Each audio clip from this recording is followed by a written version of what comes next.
રાજકોટની પાયલ મેટર્નિટી હોસ્પિટલના CCTV viral થયા હતા। આ સીસીટીવી વાયરલ કરનાર આરોપીઓ પોલીસ ઝડપમાં આવી ચૂક્યા છે અને તેમને કોર્ટમાં રજૂ કરવામાં આવ્યા। પ્રજ્વલ તેલી, પ્રજ પાટીલ, ચંદ્રપ્રકાશ ભીંસ કોર્ટમાં રજૂ કરવામાં આવ્યા। કોર્ટમાં સાયબર ક્રાઇમે 14 દિવસના રિમાન્ડની માંગ કરી હતી। સીસીટીવી કેવી રીતે હેક કર્યા તે બાબતે હવે તપાસ કરવામાં આવશે। આરોપીના ફોનમાંથી 20 ટેલિગ્રામ આઈડી પણ મળી આવી તેવું સરકારી વકીલે કહ્યું। આ કેસમાં આરોપીને ગેરકાયદેસર ગોંધી રખાયા, અન્ય રાજ્યમાંથી લાવ્યા છતાં ટ્રાન્ઝિટ રિમાન્ડ મેળવ્યા નથી તેવું બચાવ પક્ષ તરફથી કહેવાયું। સાયબર ક્રાઇમે મહારાષ્ટ્ર અને યુપીથી આરોપી ઝડપ્યા છે। લાતુર, સાંગલી અને પ્રયાગરાજથી આરોપી ઝડપવામાં આવ્યા હતા।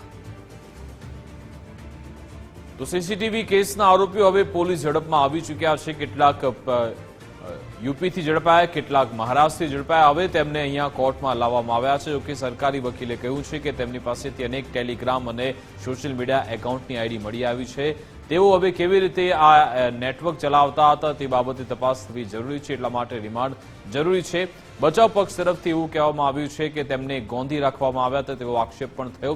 ટ્રાન્ઝિટ રિમાન્ડ પણ મેળવવામાં નથી આવ્યા તેવું પણ બચાવ પક્ષ તરફથી કહેવામાં આવ્યું છે। સાયબર ક્રાઇમે મહારાષ્ટ્ર અને યુપીથી આરોપીને ઝડપ્યા હતા, જેમાં પ્રજ્વલ તેલી, પ્રજ પાટીલ, ચંદ્રપ્રકાશ ભીંસનો સમાવેશ છે, જેમને કોર્ટમાં રજૂ કરવામાં આવ્યા અને 14 દિવસના રિમાન્ડની માંગ કરવામાં આવી। જોવાનું રહેશે કોર્ટ કેટલા દિવસના રિમાન્ડ મંજૂર કરે છે। આ અંગે જાણકારી આપશે સંવાદદાતા અર્પિત ફોનલાઈન પર જોડાઈ ગયા છે।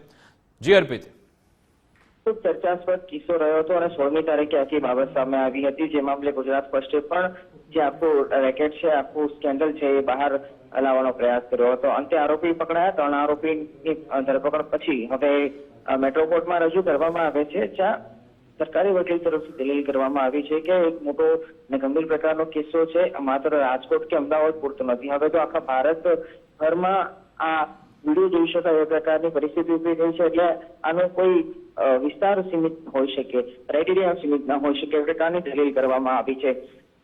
ટેલિગ્રામના જે અધિકારી છે, ઓફિશિયલ છે, એની પણ પૂછપરછ અને તપાસ થવી જરૂરી છે। સાથે સાથે જે હેકિંગ કરવામાં આવ્યા હતા, હેકિંગ કેવી રીતે કરતા હતા, પૈસા કોના એકાઉન્ટમાં ટ્રાન્સફર થતા હતા, એ સંપૂર્ણ વિગતોની જાણકારી મેળવવી ખૂબ જરૂરી છે, જેના કારણે 14 દિવસના રિમાન્ડની માંગણી સરકાર વકીલ તરફથી કરવામાં આવી છે। સાથે સાથે બચાવ પક્ષના વકીલ છે, એમના દ્વારા પણ આરોપીની ધરપકડ મામલે, અટકાયત મામલે પણ સવાલો ઉભા કર્યા હતા અને પોતાની દલીલ જૂના જે ઓર્ડર હોય છે એ ઓર્ડરના આધારે તર્ક મૂક્યો હતો કોર્ટ સમક્ષ।